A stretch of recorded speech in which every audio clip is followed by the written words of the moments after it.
Hola, ¿qué tal? Hoy en Habla la J Radio estamos desde el Congreso de la República de Colombia. Estaremos hablando un poquito con Mafe Carrascal, representante a la Cámara por Bogotá. Hola Mafe, ¿cómo estás? Ana María, muchas gracias por la invitación. Mucho gusto. Bueno, hoy vamos a hacer una serie de preguntas, entonces, pues para que nos ayudes a responderlas. De bueno.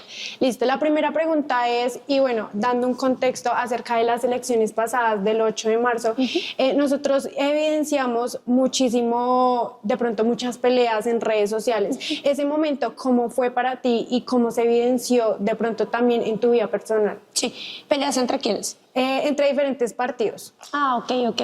Digamos que la disputa de las ideas y la confrontación en medio de una elección, yo considero que es normal hasta cierto punto, porque también digamos que hay unos sectores políticos que hoy están tratando desde un centro disfrazado cercenar el debate y yo creo que eso no lo podemos permitir. Yo creo que la contraposición de ideas es necesaria, el contraste de los proyectos políticos y que la gente entienda realmente cada proyecto qué es lo que ofrece es fundamental, eso es lo primero que quiero decir. Ahora, hay una línea que no podemos pasar, que es la de la violencia política.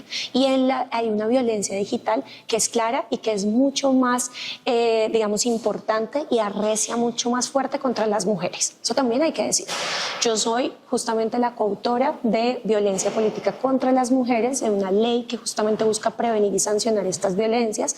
Y una de las violencias muy importantes es la violencia digital. Ahí definitivamente se ve el sexismo, el machismo, la misoginia, se ve cómo buscan también afectarnos psicológicamente, meterse hasta en nuestras sábanas, en nuestras relaciones interpersonales. Siempre nos buscan un hombre para decir que no tenemos agencia, que no actuamos solas, que no tenemos capacidades y que nuestros talentos y nuestro liderazgo no son valiosos, no son válidos y que somos títeres. Entonces, eso es lo primero que me gustaría decir, que eso es lo que más evidencié. El 8 de marzo era el Día Internacional de la Mujer justamente, y yo soy una mujer feminista y yo soy una mujer que lucha justamente en contra de las violencias basadas en género. Así que con el pacto histórico nos dimos a la tarea de además incluir más mujeres en esos escenarios. Yo también soy coautora de la ley de paridad, pero nosotros solamente logramos paridad en escenarios de toma de decisión directiva. Logramos el 50% y logramos 30% en las listas porque aquí no nos dejaron. Somos 52% de la población y aquí no nos dejaron, pero el pacto histórico tomó una decisión con voluntad política de decir nuestras listas sí van a ser paritarias, van a ser 50% hombres, 50% mujeres. Por eso también tengo que decir con mucho orgullo que lideré gracias a una consulta, porque nosotros nos contamos para ir a organizarnos, pero lideré una lista que terminó siendo una bancada totalmente paritaria. Hoy somos 8 en Bogotá, 4 hombres, 4 mujeres, y eso cuenta mucho de que es un proyecto político. Si realmente un proyecto político es o no es a favor de las mujeres. Eso es lo que quiero decir sobre las peleas, que sí nos afectan más a las mujeres y que definitivamente pues vamos a seguir luchando para prevenir, sancionar estas conductas y que el escenario político y la contienda política no se puede llenar de violencia, sí de contraposición de ideas, y a veces esa contraposición es fuerte, a veces esa contraposición es contundente, es necesario que sea así muchas veces, pero no puede ser violenta. No puede maltratar psicológicamente a nadie y tampoco puede ponerlo, estigmatizarlo a tal punto que incluso pueda poner en peligro su vida, porque eso es lo que se les olvida cuando ejercen este tipo de violencias. Ahorita que hablaste un poco acerca del 8 de marzo, claramente que es la conmemoración del Día de la Mujer. Ese día, ¿cómo fue para ti, sabiendo que tú eres feminista? Pues espectacular, porque al final de cuentas las mujeres justamente lo que buscamos es un cambio, social. Vivimos en un mundo evidentemente patriarcal, en una sociedad evidentemente patriarcal, machista, ¿no? Donde los roles de género todavía están muy marcados, pero estamos tratando de romper con ello. Hago parte de un proyecto político que, si bien nos excluye de muchas dinámicas machistas, eso también hay que decirlo, porque es que en todo las mujeres feministas tendríamos que relegarnos de todos los espacios para vivir libres y coherentemente, según dicen algunos y algunas.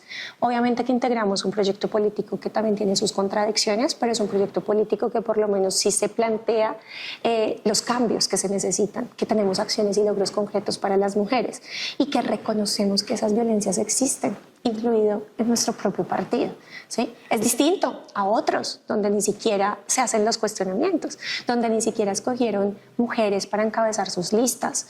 ¿sí? A nosotros nos estaban cuestionando muchísimo, pero ustedes sus listas son cerradas, a ustedes les regalaron. No, primero porque fuimos a una consulta en octubre, no porque además tuvimos la valentía y tuvimos la entereza para escoger 50% hombres, 50% mujeres para que haya verdadera representatividad.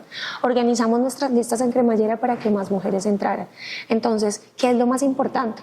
Que no haya ningún tipo de violencia en un mundo que todavía pues está regido por el patriarcado finalmente, o entonces nos tenemos que ir de ermitañas y dejar los espacios. No vamos a dejar los espacios para que otros los ocupen, otros hombres los ocupen. Las mujeres vamos a seguir ocupando los espacios y nos vamos a luchar desde adentro esos cambios que se necesitan. Entonces, para mí, conmemorar un 8 de marzo, votando además, que además se lo debemos a las mujeres, a sufragistas, que tengamos esta posibilidad, pues claro que fue el hecho más significativo, depositar un voto por un proyecto político que piensa que está integrado por mujeres y que reconoce y representa las agendas de las mujeres. Qué mejor conmemoración que esa. Hace unos minutos estuvimos en tu proyecto del Sistema Nacional del Cuidado. Quiero que nos cuentes también cómo es el proceso y cómo también empezó este proyecto allí. Bueno, acabamos de radicar ese proyecto de ley que hemos venido construyendo con distintas organizaciones de mujeres cuidadoras. En su mayoría el cuidado está a cargo de las mujeres, eso es una realidad.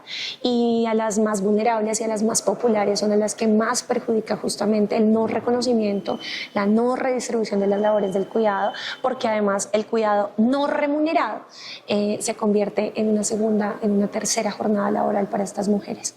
Entonces, esta idea del Sistema Nacional del Cuidado es que exista una estructura que, digamos, permita organizar toda la política pública de prestación y ampliación de servicios públicos sobre el cuidado, para que las podamos cuidar, para que podamos dignificar su labor, para que las personas que tienen a su cargo el cuidado sean reconocidas como trabajadoras, para que sean cubiertas por la seguridad social, que es muy importante, para que tengan oportunidades de formarse, de formación, para que entendamos como sociedad que el cuidado debe ser el centro de la política pública, el centro de la política en general. Los que queremos, los que hacemos política, debemos entender que el cuidado de la vida implica poner el cuidado en toda su expresión en el centro, y que no solamente implica cuidar a otros, que en este caso sobre todo son la niñez, las personas con discapacidad y los adultos mayores, sino que también implica cuidar a quienes nos cuidan.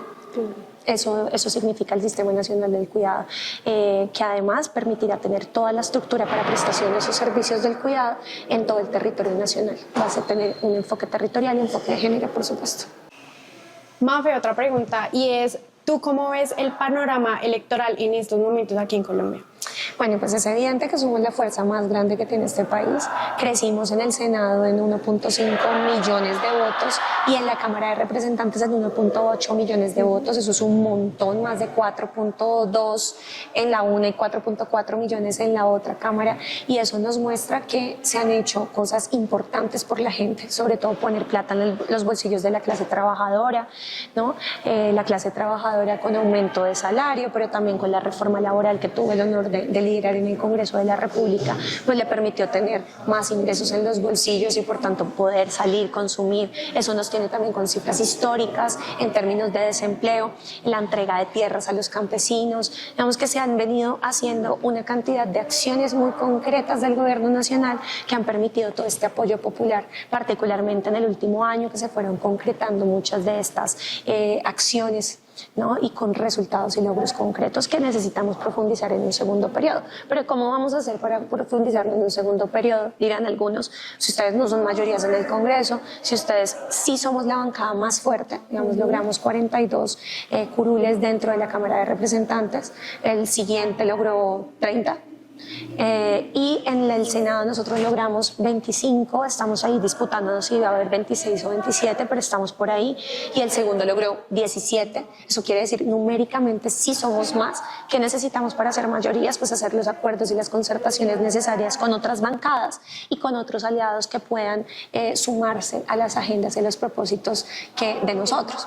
que lo sabemos hacer, ya lo sabemos hacer. De hecho, la reforma laboral pues fue justamente el resultado de eso, ¿no? También de la presión, de la movilización. Por eso necesitamos que la gente, que nuestra militancia, que los simpatizantes del pacto histórico y que en general las clases populares y las organizaciones sociales no dejen de organizarse, de movilizarse y de seguir presionando. Eso es lo que ustedes tienen que hacer en las calles para que este Congreso, el que sea, se movilice. Eso es muy importante. Claro, y lo hemos logrado y lo hemos hecho durante todo siempre. este tiempo, sí. Y fue la posibilidad de poder retornar la reforma luego de que nos la tumbaron en el Senado, en la Comisión Séptima, fue gracias a la movilización popular. Fue gracias a que el presidente también se la jugó con la consulta popular y luego la trajimos nuevamente y logramos demostrarle a la gente cómo se organizaron sectores del centro, Angélica Lozano con la derecha, para hacer una reforma corta, diminuta y regresiva para los trabajadores, y no, resistimos. Entonces, si todos cumplimos los roles que necesitamos, nosotros podemos hacer los acuerdos que sean necesarios dentro del Congreso, la gente en las calles y, por supuesto, Iván Cepeda y Aida Quilcue, presidente y vicepresidentas, porque si no, no logramos cerrar el círculo para seguir transformando este país. Apenas está empezando. Sí, Gustavo Petro claro. apenas pateó el tablero, le demostró al país que los sectores, las élites no están dispuestas a hacer acuerdos con los sectores populares. Por eso necesitamos más personas representando a esos sectores populares, que se vean y sean como esos sectores populares, y necesitamos la movilización social y necesitamos ganar en primera vuelta. Claro. Y ya para finalizar, ¿tú cómo ves o cómo evidencias el pacto histórico en un futuro? ¿Cómo lo relaciones? Yo creo que este es un proyecto de mediano y largo plazo. Este es un proyecto que no se va a acabar de la nada, pero que tenemos muchos retos por delante. Entre otros, no solamente ser mayorías, sino mantenernos y seguir creciendo. ¿Sí? Es lo más difícil, mantenerse, seguir creciendo. Por eso para nosotros es tan sorpresivo, porque ser gobierno tiene un desgaste natural, porque nos han hecho cercos mediáticos, institucionales, cercos digamos muy fuertes, y haber logrado llegar a este punto, a punto de entregar el mando presidencial y de terminar nuestro primer periodo en el Congreso de la República, que hayamos tenido el crecimiento que tuvimos. Eso es una hazaña, así que tenemos que mantenerlo, y la única manera es con la unidad. Tuvimos una campaña con una competencia completamente desleal y desigual. Nos persiguieron hasta el último momento, nos revocaron nuestras listas, querían que nos dividiéramos y presentáramos lista pacto, lista Colombia Humana. Yo soy de esa tendencia, ahora ya no es partido, ahora es tendencia Colombia Humana, que además lo fundó el presidente Gustavo Petro, al igual que el presidente Gustavo Petro fundó el pacto histórico, y nos estaban diciendo que éramos dos proyectos distintos. Nos fuimos hasta el final con todas las consecuencias, demandas, afectación de nuestra salud mental, de nuestra propia campaña, de la publicidad. Fue una campaña muy difícil hasta el último momento, y la sacamos adelante con que salió todo de nuestras expectativas. Entonces, al ser una campaña tan difícil, intentaron dividirnos, pero eso es algo que no podemos. Ese es el otro reto que tenemos, es no permitir bajo ninguna circunstancia que nos dividan, porque hemos logrado la unidad, hemos logrado un partido unitario en su diversidad. Somos muy distintos, tenemos mucha diversidad dentro de nuestro propio pacto histórico, ideológico, de maneras, de formas, de tantas cosas, diversidades de edades, diversidades, orientaciones sexuales, de todo. Tenemos la diversidad étnica, tenemos absolutamente todo, y esas diversidades nos llevan y nos mandan nos ponen un reto de presente, y es justamente saber tramitarlas y no permitir que nos dividan, que nos dañen nuestro proyecto político. Ese es el más grande de todos. ¿Quieres darle un mensaje a los jóvenes que de pronto están iniciando en los temas políticos, o de pronto que no saben, no entienden qué es lo que está sucediendo actualmente en Colombia? Sí, pues a todos y a todas, primero quiero decirles que aquí tienen un proyecto político del cual, el cual les representa, porque los jóvenes hacen parte de este proyecto político. Los que quieran integrarlo, pues pueden buscarnos básicamente y empezar a integrar este proceso. Tenemos los brazos abiertos para que así sea. Lo segundo es que todo lo que nosotros hacemos impacta sus vidas de manera directa.